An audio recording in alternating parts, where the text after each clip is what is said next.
Les habitants d'Orléans ont depuis le début de la semaine une station de radio supplémentaire qui émet depuis le lycée Jean Zay. Et ce jeudi, moment fort dans la courte vie de la station, l'interview de la ministre Najat Vallaud-Belkacem. Hervé Kérien, Isabelle Racine. Quels sont les changements et que répondez-vous aux jeunes qui manifestent? Il faut que vous ayez, il y a une coupure entre... Dernière mise au point avant d'interviewer en direct à l'antenne la ministre de l'Éducation nationale. Depuis lundi 7h, le lycée vit à l'heure de sa radio éphémère. Aux manettes son, au micro pour l'animation ou pour l'information, rien que des élèves, c'est leur radio.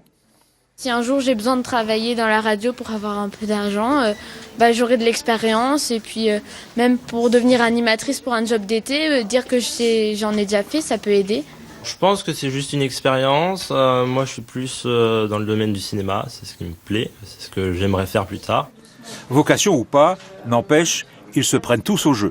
L'interview de la ministre est prévue en direct dans moins d'une demi-heure.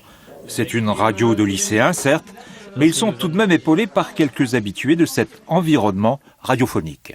Je les conseille au niveau de l'élocution, comment ils doivent se tenir, s'ils doivent avoir le sourire ou pas.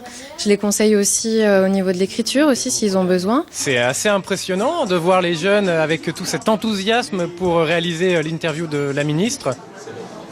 Madame la ministre de l'Éducation, bonjour. Bonjour.